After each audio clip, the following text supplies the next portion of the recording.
Moinabad farm house drugs కేసులో విచారణ మరింత వేగవంతం చేస్తూ తెలంగాణ ప్రభుత్వం కీలక నిర్ణయం తీసుకుంది.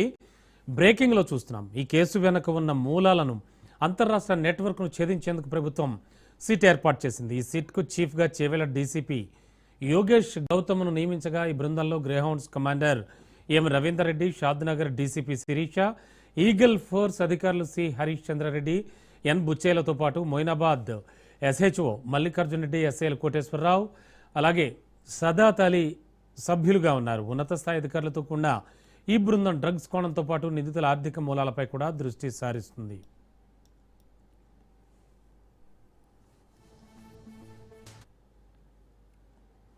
ముఖ్యంగా ఈ కేసులో అరెస్ట్ అయిన నమిత్ శర్మకు సంబంధించిన విస్తుపోయే నిజాలు పోలీసుల విచారణలో బయటపడుతున్నాయి.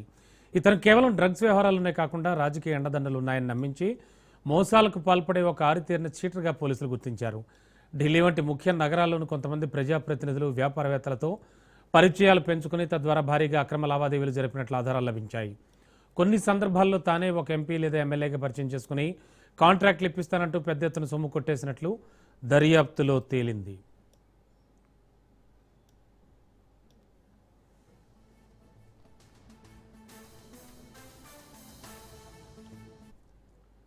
మొయినాబాద్ ఫామ్ హౌస్ డ్రగ్స్ కేసులో పోలీసులు కస్టడీ పిటిషన్ దాఖలు చేశారు. రోహిత్ రెడ్డి, రితీష్ రెడ్డి, నమిత్ శర్మలను 7 రోజుల పాటు పోలీసులు కస్టడీ కోరారు. అసలు మొయినాబాద్ డ్రగ్స్ కేసుకు సంబంధించి ఏం జరుగుతోంది, మరింత అదనపు సమాచారం అందించడానికి మా కరెస్పాండెంట్ పవన్ సిద్ధంగా ఉన్నారు. పవన్, ఈ డ్రగ్స్ కేసుకు సంబంధించి అప్డేట్స్ ఏమిటి? ఫామ్ హౌస్ డ్రగ్స్ కేసులో నిందితులను 7 రోజుల పాటు కస్టడీ ఇవ్వాలని చెప్పి కూడా మొయినాబాద్ పోలీసులు ఒక కోర్టులో కస్టడీ పిటిషన్ కూడా దాఖలు చేశారు. ఎందుకంటే ఈ నిందితులను కస్టడీలోకి ఇస్తే ఈ యొక్క కేసుకు సంబంధించి ఇంకా చాలా కీలకమైన విషయాలను కూడా రాబట్టాల్సిన అవసరం ఉందని చెప్పి కూడా ఇప్పటికే ఇటు కస్టడీ పిటిషన్ లో కూడా పేర్కొన్నారు. అయితే ఇందులో చూస్తే పైలట్ రోహిత్ రెడ్డి, రితీష్ రెడ్డి, నమిత్ శర్మలను ఈ యొక్క మొయినాబాద్ పోలీసులు కస్టడీ కూడా కోరారు. దీనిపైన రేపు ఆర్గ్యుమెంట్ కూడా కొనసాగుతాయి.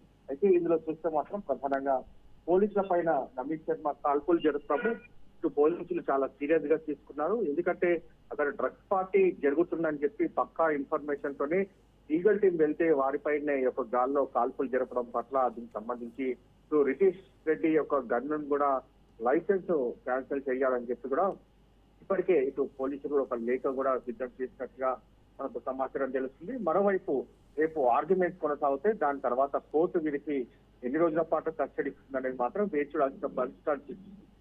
మరోవైపు చూస్తే గతంలో డ్రగ్స్ పార్టీ జరిగిందా అనే దానిపైన కూడా ప్రధానంగా ఇటు పోలీసులు దృష్టి కొనసాగించారు. ఎందుకంటే ఇది పూర్తిగా అక్రమాలకు అడ్డగా మారింది, అసాంఘిక కార్యకలాపాలకు ఫామ్ హౌస్ వేదికగా మారింది అనేది మాత్రం ప్రధానంగా దీనికి సంబంధించి చిట్టు అధికారులు కూడా భావిస్తున్న నేపథ్యంలో పూర్తి స్థాయి విచారణ మాత్రము కస్టడీ ఇచ్చిన దాని తర్వాత జరుపుతామని చెప్పి మరోవైపు ఇప్పటికే పోలీసులు చెప్తున్నారు. మరోవైపు ఈ కేసు దర్యాప్తుకు సిట్ కూడా ఏర్పాటు చేశారు. సిట్తో పాటు మొత్తం 9 మంది సభ్యులతో కూడిన ఒక సిట్ మాత్రం పూర్తిగా ఇన్వెస్టిగేషన్ కూడా చేసే పూర్తిగా కనిపిస్తుంది. మరోవైపు ఇటు రితీష్ రెడ్డి కావచ్చు, నమిత్ శర్మలకు సంబంధించిన విషయంలో ఇటు రితీష్ రెడ్డి రివాల్వర్ నమిత్ శర్మకు అసలు ఎలా వెళ్ళింది అని దానిపైన కూడా కొంత క్లారిటీ రావాల్సి ఉంది. ఎందుకంటే రితీష్ కుమార్ లైసెన్స్ రివాల్వర్ చాలా జాగ్రత్తగా పెట్టుకోవాల్సి ఉంటుంది, బహిరంగంగా ఎక్కడ కూడా పెట్టొద్దు. కానీ ఇక్కడ నమిత్ శర్మకి ఎలా ఇచ్చాడు అనేది మాత్రం ఇంకా కొంత సమాచారం రాబట్టాల్సిన అవసరం ఉందని చెప్పి కూడా పోలీసులు భావిస్తున్నారు. Okay, thank you.